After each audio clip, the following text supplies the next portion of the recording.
The first time my boyfriend told me he was seeing a therapist, I felt relief. I thought maybe all the tension and whispered arguments would finally make sense, maybe we'd be okay.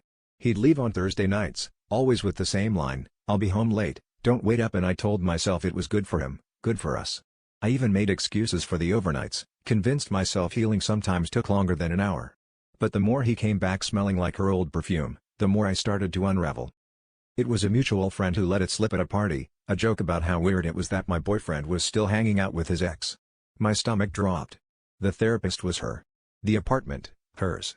Every Thursday night, he was in her world, behind closed doors, while I sat at home spinning stories in my head about breakthrough moments and emotional growth. I confronted him in the kitchen, voice trembling, and he looked straight through me, as if I was the one making something out of nothing. He swore it was just therapy, that she was helping him process his relationship trauma. The irony nearly made me laugh.